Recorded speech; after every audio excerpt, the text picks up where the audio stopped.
And I came back, so much better than when I left. I was much more mature and self-sufficient.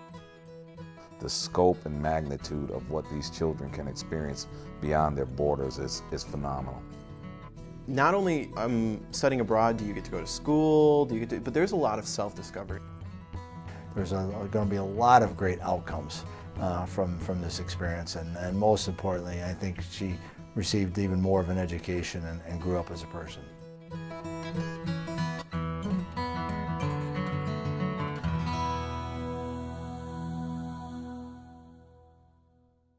Bonjour, guten tag, sabach al-khair. I'm Mark Schaub, Executive Director of the Padnos International Center here at Grand Valley State University. And I'm Rebecca Hambleton, Director of Study Abroad in International Partnerships here at GVSU. Congratulations to you and your family on the decision of your son or daughter to study abroad, availing themselves of one of the best educational opportunities available here at Grand Valley State University. Perhaps one of the hardest things as a parent is to take a step back and allow your son or daughter to take primary responsibility for the preparations for study abroad. Yet this is in fact one of the most important things you can do to help ensure that they have a successful study abroad experience. By encouraging your son or daughter to take primary responsibility for their arrangements, you're showing that you have confidence in their abilities to handle these important tasks. We left most of the research up to our daughter, and I was very confident she researched it well, so I would say our involvement as parents was minimal, which is the way it should be for someone that's 20 years old and in college. Let them make their own decisions, and if they're asked for your advice, be supportive, give it to them, but let them do the work, and let them get the fulfillment out of this, and it will be a great experience for them. I'm sure you're also excited about having your son or daughter preparing to study abroad. We in the Padnos International Center are always amazed at the transformation in these students from before they go abroad to afterwards. They're bright and energetic before they study abroad. They come back as more mature, more cosmopolitan, more worldly, with increased self-confidence, and more ready to face the career and professional decisions and situations they'll be in the rest of their lives. Some of the advantages for studying abroad for your son or daughter include just becoming more open-minded and tolerant through their encounter with another country with a host culture. Secondly, the career opportunities are immense. In a recent survey of global executives, 3 out of 4 of them identified study abroad and/or experience and success in working in another culture as one of the key elements in deciding on which people to hire or to promote. Thirdly, your son or daughter will be more tolerant, more successful in dealing with another culture, skills that will prepare them for the rest of their lives working in this diverse society. Finally, the study abroad experience provides students with increased self-confidence and maturity, the kind of flexibility and problem-solving skills that will serve them their entire lives. You'll find that when your student comes back home, that not only that they have a different world perspective, but they have a different local perspective. Things that used to go right over their head locally when they were at home, they tend to be a little bit more in tune to that and how that fits in the world picture. So you'll find that they grow quite a bit, even more so than you might imagine. She went away a young woman and she came back an adult. It was just one of the best experiences that she could have done.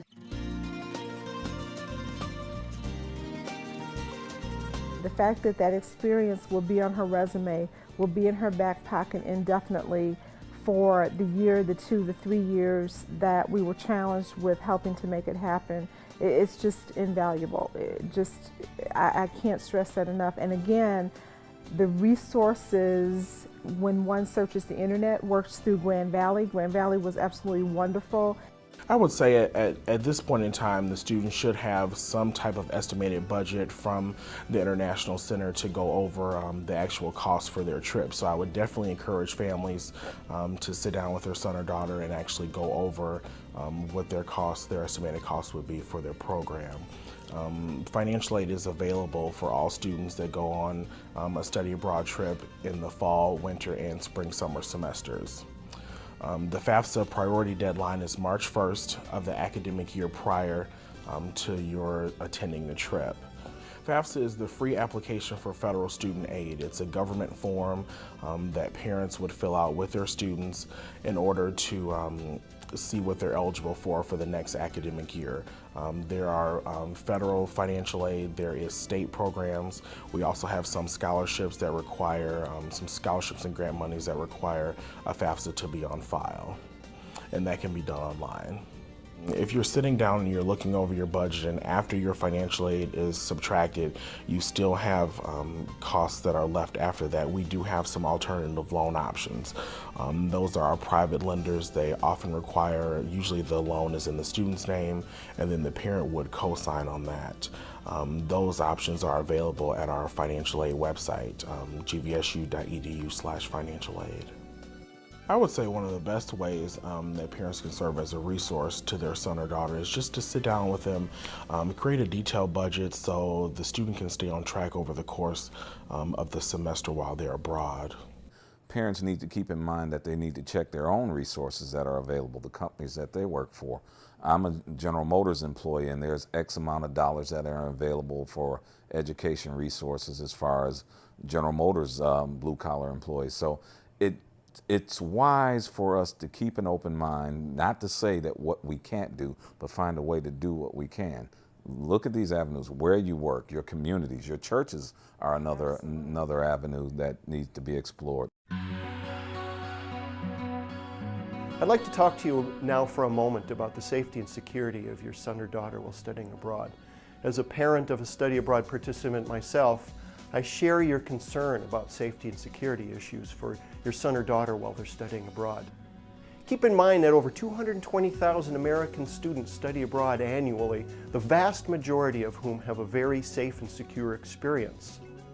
However, it's important that you keep in mind that there's a lot of important information that we've been providing your son or daughter about staying safe while abroad, and you may choose to review that with them. Here are a few key tips that you should keep in mind and you might review with your son or daughter about staying safe while studying abroad.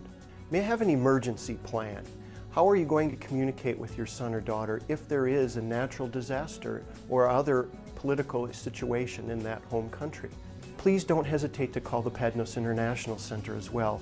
We do monitor these situations and it's important for us to communicate that to you, and do not hesitate to give us a call if you have questions. It's important that traveling, especially when traveling alone, there are a special need to pay attention to one's surroundings. Avoiding areas that are known to be a high risk for security situation, all of these are also important.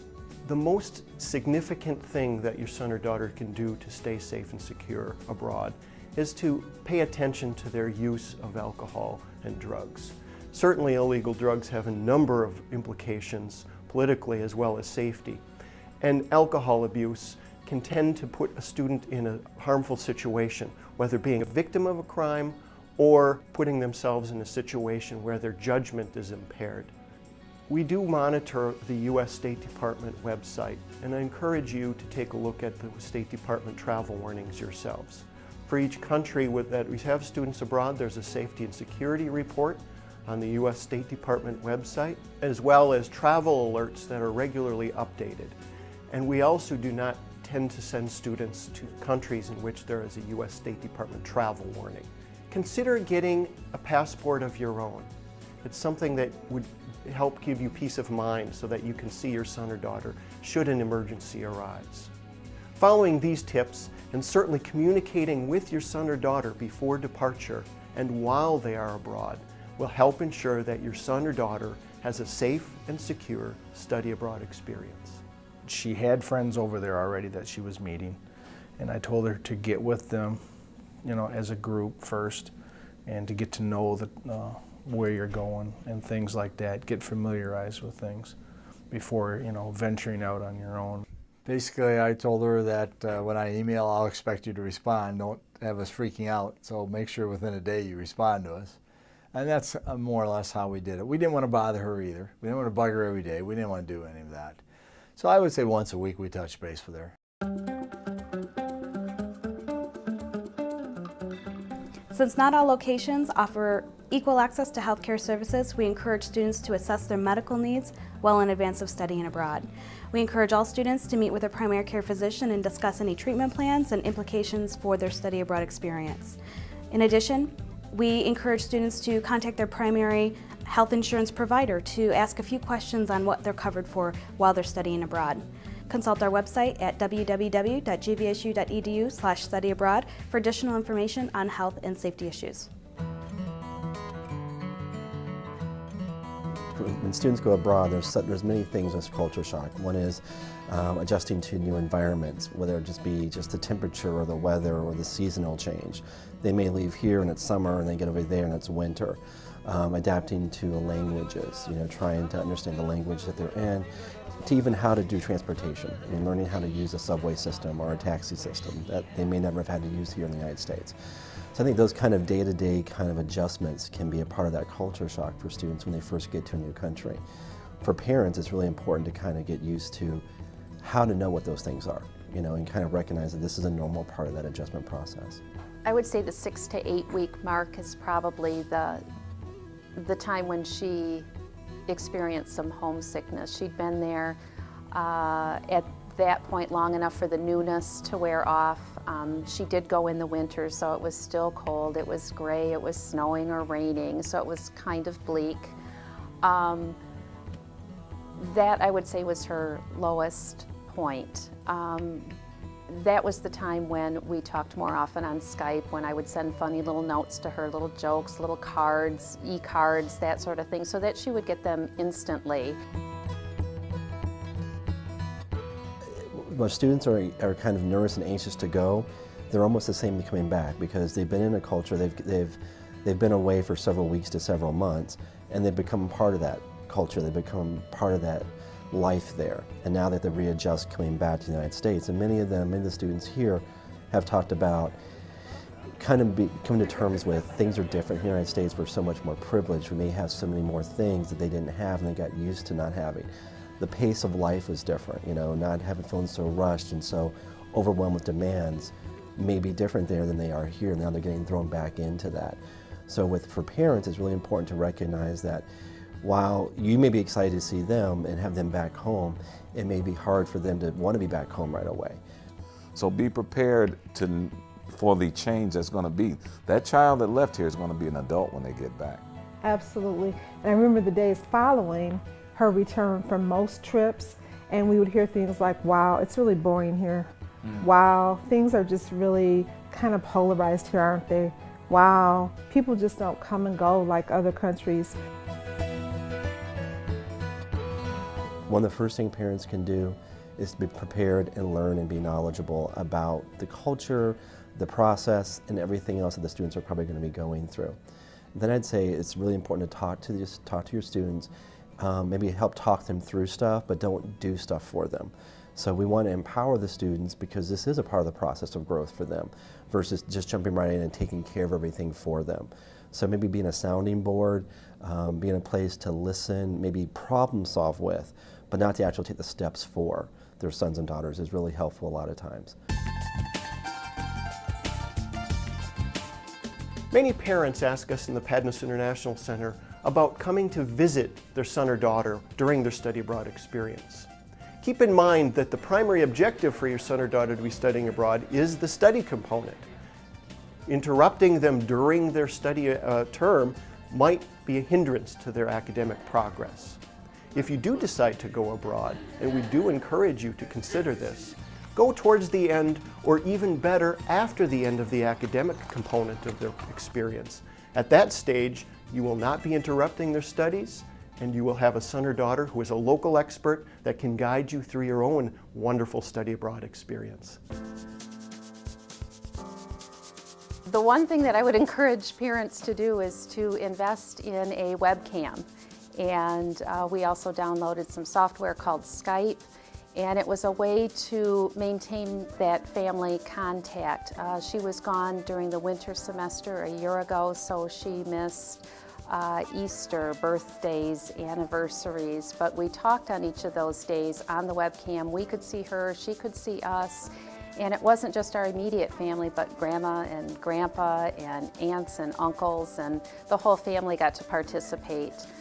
And when they're there, go visit, have fun, learn something yourself, broaden your horizons, and you will never forget the memories. If we did one thing right as parents, it wasn't we didn't bug her a whole lot. We certainly wanted to keep in contact, just from the standpoint you want to know your kid is safe in another country. But you also have to ride a fine line there. If you don't want to stay in too much contact with them, that's the time when they need to grow up and mature and learn the ways of the world, if you will, in a different culture, in a different country. Embrace the change that your child is going through. A lot of us haven't experienced or had the opportunities that these young people will have and experience. So embrace that and grow along with it. We know that we've covered a lot of information and gone over many details about the study abroad experience. We want to assure you that while there's some anxiety that's associated with the decision, we think it's really worth it. The vast majority of GVSU students who study abroad note that this is not only one of the best experiences they've had as a student, but in their entire lives. Muchas gracias, Shishia. Thank you.